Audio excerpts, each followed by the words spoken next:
Guys দেখো, এই লেবু এক হাত দিয়ে হচ্ছে না, দুই হাত দিয়ে চিপতেছি। লেবু কেনার সময় অবশ্যই দেখে শুনে কিনবেন, কারণ আমি লেবু নিতে সস্তা লেবু মনে করতেছি, সস্তা লেবু নেব না, একটু 2 টাকা বেশি লাগুক, ভালো লেবু নেব।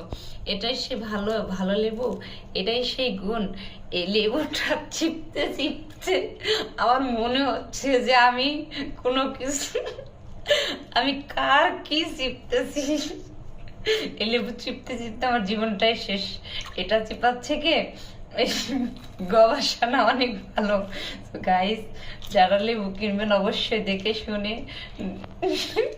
শুনে কিনবেন, কারণ লেবুতে রস আছে কিনা, যেমন কিছু কিছু শুকনো জিনিসের রস থাকে না, সেরকম এই লেবুর অবস্থা।